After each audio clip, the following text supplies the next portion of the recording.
Aujourd'hui, je vais partager un anime dans le genre combat. Il s'appelle « Le guerrier le plus fort de la ville de Kunlun ».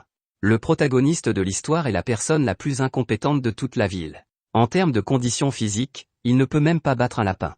En termes de vitesse, le train met 10 jours pour parcourir la distance, et il lui en faut 6, alors que son grand-père n'a besoin que de 2 jours pour y arriver. Quant à la magie, il ne sait que dessiner des sorts dans une écriture ancienne que personne ne comprendra.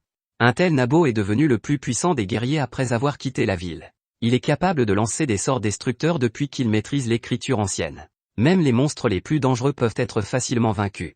L'histoire de tout cela commence dans un endroit appelé la ville de Kunlun. Le protagoniste, Belladonna, grandit dans la ville de Kunlun et ne connaît rien du monde extérieur. Bien qu'il ne puisse même pas couper du bois en ville, il est la personne la plus appréciée de la ville. Ce jour-là, son frère Shma revient d'un voyage et lui offre un roman. Belladonna est profondément fasciné par le héros du roman et décide de devenir soldat comme le protagoniste masculin du roman. Comme Belladonna va rejoindre la capitale royale pour s'engager dans l'armée, le maire de la ville, Alka, lui a réservé un logement à l'avance. Belladonna suit les instructions d'Alka et arrive dans la maison de la sorcière Marie. Il utilise une boule de cristal comme médium, et une image d'Alka est projetée. Marie est l'apprentie d'Alka, et elle a tellement peur de la force d'Alka qu'elle ne peut que promettre de bien s'occuper de Belladonna. Belladonna montre sa reconnaissance à Marie de manière sincère. Alors que Marie est captivée par la beauté de Belladonna, Alka apparaît soudain devant elle. Alka s'inquiète pour Belladonna et prévient Marie de ne rien lui faire. Marie est déconcertée par la magie d'Alka, mais elle ne peut pas se défendre et est obligée de suivre les ordres d'Alka. Belladonna ne sait pas qu'Alka est là. Il emprunte la cuisine de Marie et prépare un très bon petit déjeuner.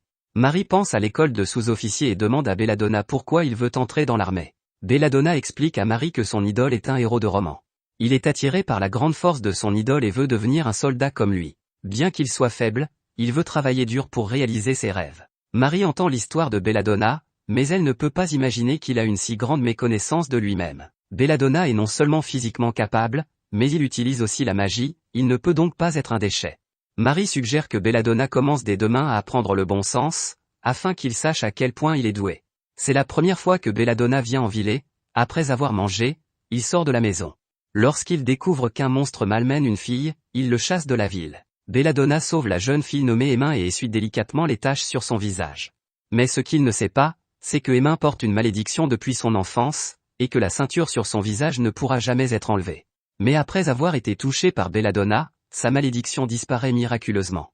Emma croit fermement que Belladonna est son partenaire idéal et en pleure. Le jour de l'examen, le colonel Mertofan et le mercenaire Flavin remarquent la capacité de Belladonna. Ils pensent que tous les officiers qui se battent ensemble ne peuvent pas battre Belladonna.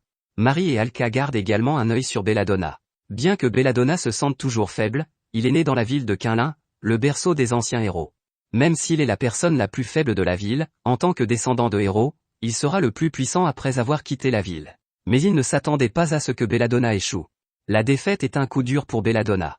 Ne voulant pas renoncer à son rêve, il envisage de rester dans la capitale royale et postule pour un emploi à temps partiel à la cantine. Chrome, le propriétaire de la cafétéria, était autrefois le garde de la princesse. Il voit la force de Belladonna et ne comprend pas pourquoi il vient ici pour travailler à temps partiel. Chrome pense que Belladonna est trop dangereux et décide de le garder. En même temps, beaucoup de gens à l'école attendent qu'il apparaisse. Mertofan interroge l'intervieweur de Belladonna et apprend enfin la vérité sur sa défaite. Il s'avère que l'interviewé ne sait pas lire le texte ancien et pense que Belladonna ne fait que gribouiller. Belladonna prétend pouvoir faire pleuvoir avec de la magie, et l'enquêteur pense qu'il ment. Mertofan ne veut pas laisser partir le puissant Belladonna, mais le processus d'admission est terminé, et il n'a pas le droit de laisser l'école admettre Belladonna. Emma veut devenir le camarade de classe de Belladonna et propose de commencer par l'annonce de la recherche de l'école. L'école de sous-officiers est à la recherche de la princesse disparue. Dès que la princesse sera retrouvée, l'école remplira ses conditions et permettra à Belladonna d'être admise. Belladonna rentre chez lui et annonce sa défaite à Marie et Alka. Il veut passer les examens de l'année prochaine et souhaite que Marie l'héberge pendant un certain temps. Après avoir obtenu le consentement de Marie, Belladonna décide de la remercier en lui offrant une friandise. Alka ne s'immisce pas dans les pensées de Belladonna. Elle espère sincèrement que Belladonna sera acceptée par l'école et demande à Marie de trouver un moyen de l'aider. Pendant ce temps, Emma rencontre un voyou sur la route. Elle utilise ses compétences pour vaincre le voyou, avant d'être harcelée par Litquin. Litquin, qui est d'origine noble, pense que Emma ne devrait pas faire quoi que ce soit aux gens ordinaires et l'attaque avec colère. C'est alors que la ceinture de Emma bloque l'attaque de Litquin. Belladonna, qui passe par là, assiste à la scène juste à temps. Emma pense que Belladonna l'a sauvé et le remercie avec enthousiasme. Comme il est interdit de se battre à l'école, le colonel Colin arrive pour les arrêter.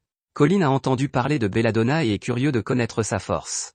Myrtophant a la même idée, et ils ignorent les règles de l'école pendant un moment pour voir à quel point Belladonna est fort. Belladonna est forcé de se battre contre Liedquin. Liedquin est bon en défense et laisse Belladonna le frapper en premier. Mais avant que le poing de Belladonna n'atteigne Liedquin, Marie arrive et l'emmène. Belladonna trouve Marie très gentille et la remercie sincèrement.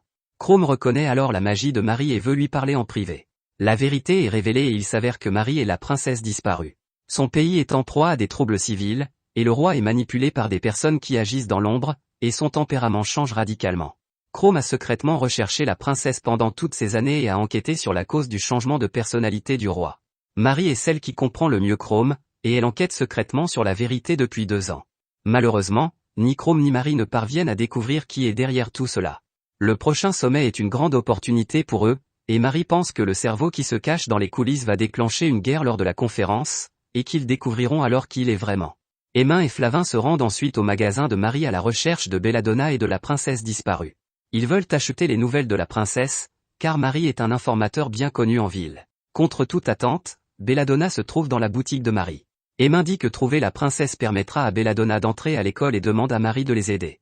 Marie, sachant qu'elles sont toutes deux étudiantes à l'école des sous-officiers, propose d'échanger des informations. Flavin pense que Marie ressemble à la princesse disparue et lui demande de révéler d'abord sa véritable identité. Alors que Marie s'apprête à dire la vérité, Belladonna interrompt leur conversation. Belladonna croit que Marie a secrètement gardé le pays et qu'elle est une sorte de sauveur. Belladonna souhaite également contribuer à la vie du pays et demande à Marie de le laisser s'engager. Marie rejette la demande de Belladonna, prétextant qu'il est trop faible. Belladonna se sent blessée et retourne dans sa chambre en courant, déçue. Cependant, après son départ, Marie avoue son statut de princesse et demande à Hémin et Flavin de contribuer au pays. Flavin ne comprend pas pourquoi Marie ment et rabaisse délibérément Belladonna. Marie doit révéler le passé de Belladonna. La ville de Quinlin a pour règle de ne pas se mêler des conflits entre humains.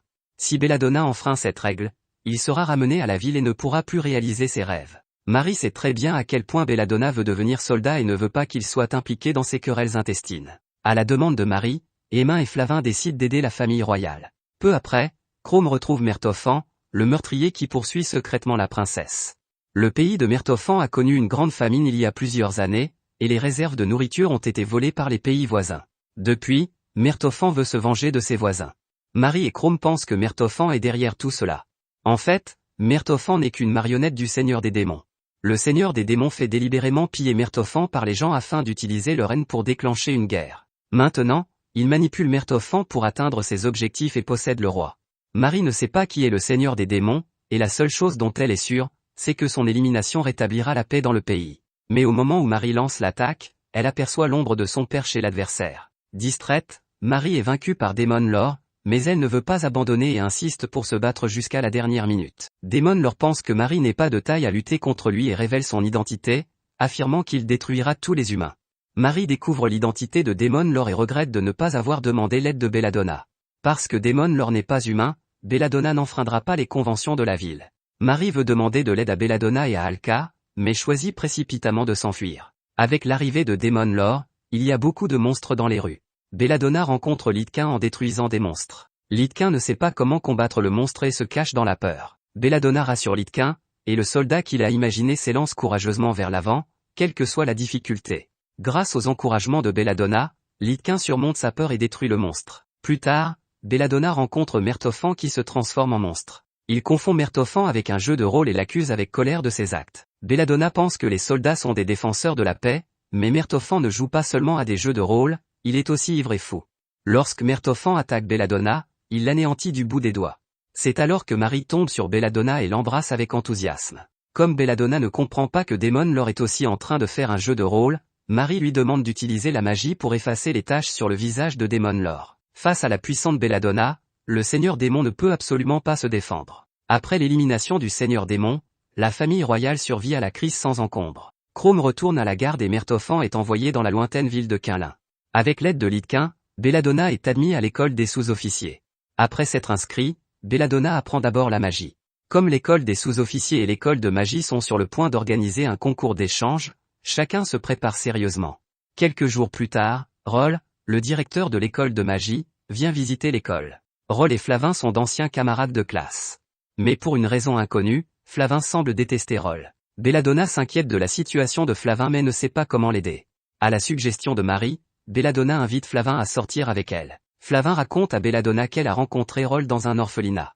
Roll était très doué pour la magie et a beaucoup appris à Flavin. Comme Flavin a perdu sa main gauche, Roll lui a posé une prothèse de bras. Mais ce à quoi elle ne s'attendait pas, c'est que ce n'était qu'un complot de Roll. Roll veut absorber la magie de Flavin à travers sa prothèse et l'utiliser pour trouver la légendaire épée sacrée. Flavin, trahi par ses proches, n'a pu qu'endurer la douleur et a choisi de s'enfuir, traqué par Roll. Belladonna est profondément bouleversée par le sort de Flavin et jure qu'il ne la trahira jamais. Emma surprend leur conversation et jure d'éliminer Roll lors du concours de magie. Avant que le concours de magie ne commence, Chrome annonce le prix de la compétition, l'épée sacrée. Roll décide de concourir en tant qu'étudiant afin d'obtenir l'épée sacrée. Comme Roll ne respecte pas les règles du concours, Colin décide de laisser Belladonna participer. La première à se battre est Emma.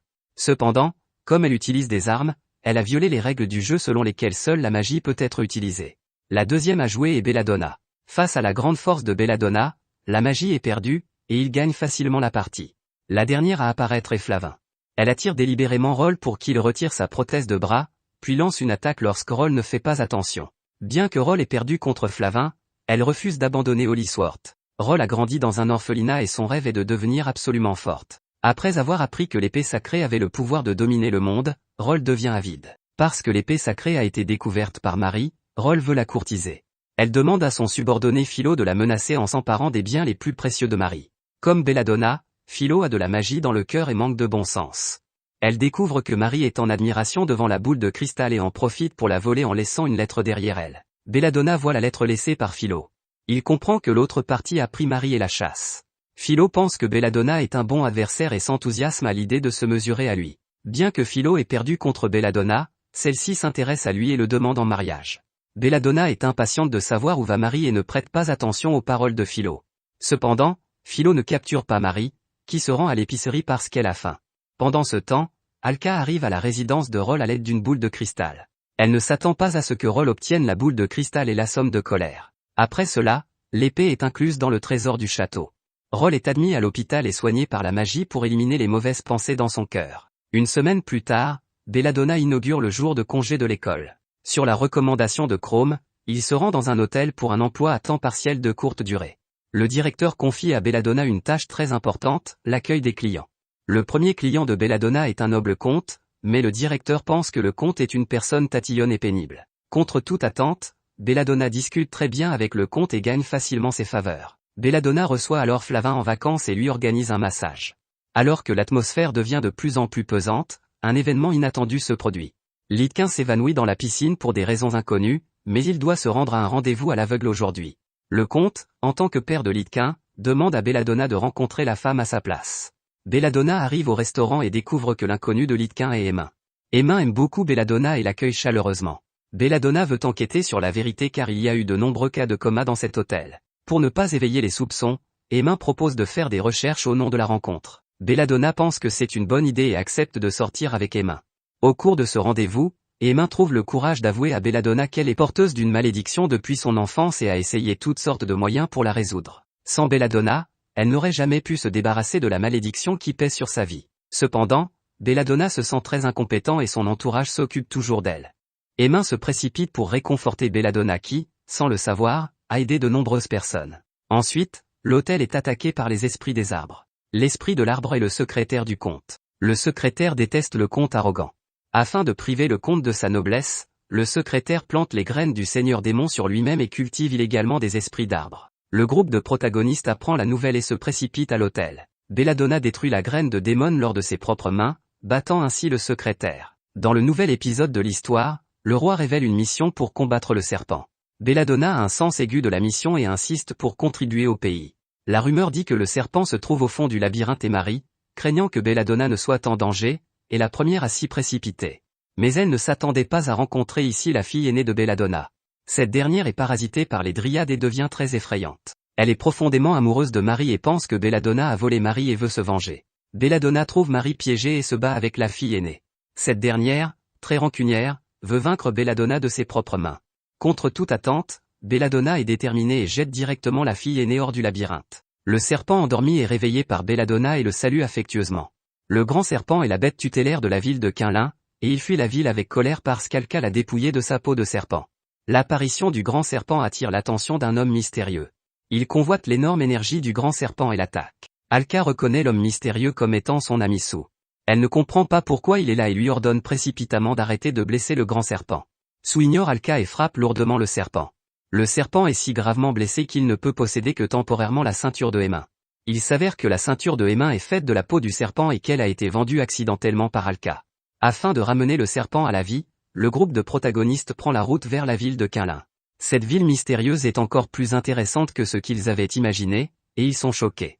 Colin a toujours eu le béguin pour Mertofan parce qu'il est puni ici et que Colin est venu le voir en premier lieu. Cependant, Mertofan apprécie beaucoup la vie tranquille du village et ne veut pas retourner dans la capitale royale pour le moment. Plus tard, Alka, en tant que maire de la ville, organise un banquet pour accueillir tous les étrangers en visite. Après le banquet, Mertofan s'excuse auprès de Marie et lui raconte comment il a été manipulé. Il y a un mois, un marchand ambulant lui a donné un œuf très bizarre. Sous son influence, Mertofan a donné l'œuf au roi. À partir de ce moment, il a eu beaucoup de mauvaises pensées. Malheureusement, Mertofan n'a qu'une impression très vague des marchands ambulants. La seule chose dont il se souvient est qu'un marchand ambulant lui a un jour demandé « Quelle image avez-vous de moi ?» Ces mots familiers rappellent à Marie Sue, l'amie qu'elle a rencontrée dans le labyrinthe, et elle pense qu'il s'agit de la même personne. Le rituel de résurrection du serpent étant compliqué, Alka demande l'aide d'Hug, un membre de la famille royale naine. Avec l'aide d'Hug, le serpent se transforme à nouveau en œuf. L'énergie d'Alka étant fournie par le grand serpent, Alka perd toute sa magie avant que le grand serpent ne se réveille. Avant de quitter la ville de Quinlin, Hug montre son vrai visage. Elle en profite pour piéger Alka et lui déclarer la guerre. Hug utilise Alka et le grand serpent pour libérer le grand seigneur démon qui est emprisonné dans la ville. Par la suite, Hug ment en disant qu'Alka fabrique de l'équipement et demande aux autres de retourner d'abord à la capitale. Après leur départ, Hug dit à Belladonna qu'Alka est partie. Lorsque Belladonna part à la recherche d'Alka, Hug ferme le portail de la ville. Mertofan veut livrer des produits spéciaux à Marie et se dépêche de les rattraper. Cependant, comme le portail est fermé, Mertofan ne peut pas retourner en ville. De retour en ville, Flavin rend visite à Roll à l'hôpital. Roll explique à Flavin qu'elle veut se procurer une épée sainte parce qu'elle a entendu une phrase étrange qui dit « Ce que vous pensez de moi ». Cette phrase familière suscite également la méfiance de Flavin. Elle devine que le pays va connaître un désastre et supplie le roi d'annuler le prochain concours international d'échange. Le roi, sachant que Flavin est l'ami de Marie, écoute attentivement sa suggestion. Pendant ce temps, Belladonna trouve Alka dans le piège. Belladonna est capable de retrouver Alka parce qu'il est lui aussi tombé dans un piège lorsqu'il était enfant. Belladonna est reconnaissant envers ceux qui l'ont aidé, il veut donc devenir plus fort et aider les autres. Sous l'influence de Belladonna, Alka renforce sa foi. C'est un monde très beau, et elle ne permettra à personne de le gâcher. Mais Alka perd tous ses pouvoirs et doit demander à Belladonna de récupérer le serpent. Le jour de la compétition internationale d'échange, Sue se présente devant le roi avec une nouvelle identité, celle de messager du pays voisin. Il propose délibérément au roi de s'allier avec lui pour conquérir le monde ensemble. Le roi se souvient avoir été manipulé par le seigneur des démons et refuse sa demande. Hug, en tant qu'allié de l'homme mystérieux, décide d'utiliser les spectateurs comme otages et de menacer le roi. Shma vient également aider Hug. Mais l'alliance de Shma avec Hug a pour but de réaliser le rêve militaire de Belladonna. Il commet délibérément de nombreux actes contre le pays afin que Belladonna puisse contribuer au pays. Shma est puissant et vainc Mertofan qui se met en travers de son chemin d'un seul coup de poing. C'est alors que Litquin attaque Sue, lui coupant le bras. Le corps de l'homme mystérieux change à ce moment-là. À la surprise générale, il avoue son identité. Il y a longtemps, Alka a créé l'homme mystérieux à l'aide de textes anciens et a utilisé son pouvoir pour sauver le monde. Mais pour une raison ou une autre, l'homme mystérieux n'a jamais disparu. C'est juste qu'avec les changements de l'époque, son sens de l'existence s'affaiblit de plus en plus. Sue pense qu'il ne pourra disparaître que si un nouveau héros apparaît. Il veut donc tuer Alka et mettre Belladonna sur le trône des héros. Alors que tout le monde est choqué, Belladonna apparaît devant eux. Belladonna ne sait toujours pas ce qui se passe. Mais conscient de la mission qu'Alka lui a confiée, il se lance à l'assaut d'Hug. Hug invoque d'urgence une marionnette géante et y absorbe l'aîné. Belladonna est vaincue par la marionnette et perd le moral. Mertofan reprend conscience et le protège de l'attaque de la marionnette. Il fait de son mieux pour dire à Belladonna de ne pas oublier son rêve. Flavin pense que la clé pour vaincre la marionnette est d'enlever la fille aînée. Elle utilise ensuite la culotte de Marie pour attirer la fille aînée. Après avoir perdu l'aîné, l'énergie de la marionnette a été réduite de plus de la moitié, et Belladonna en profite pour la détruire. Alors que Emma aide le serpent à briser le sceau, Alka revient dans le jeu avec une énergie renouvelée. Tout ce que Shma et l'homme mystérieux font, c'est pour Belladonna. Après que Belladonna a vaincu la marionnette, ils emmènent Alka. Une fois la crise résolue, la vie du groupe protagoniste reprend son cours. Belladonna reste dans la capitale royale pour poursuivre ses études et passe du bon temps avec ses amis. C'est la fin de l'histoire. Supposons qu'un enfant du dernier donjon Bouni déménage dans une ville de départ. C'est hilarant à regarder.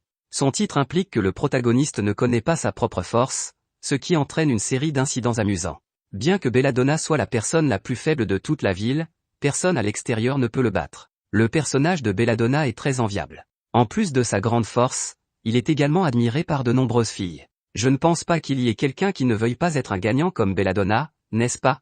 Voilà, c'est tout pour cette vidéo. Si vous aimez cette vidéo, n'oubliez pas de me donner un like et de vous abonner à ma chaîne. Il y a aussi beaucoup d'animes intéressants sur ma chaîne. À bientôt dans la prochaine vidéo.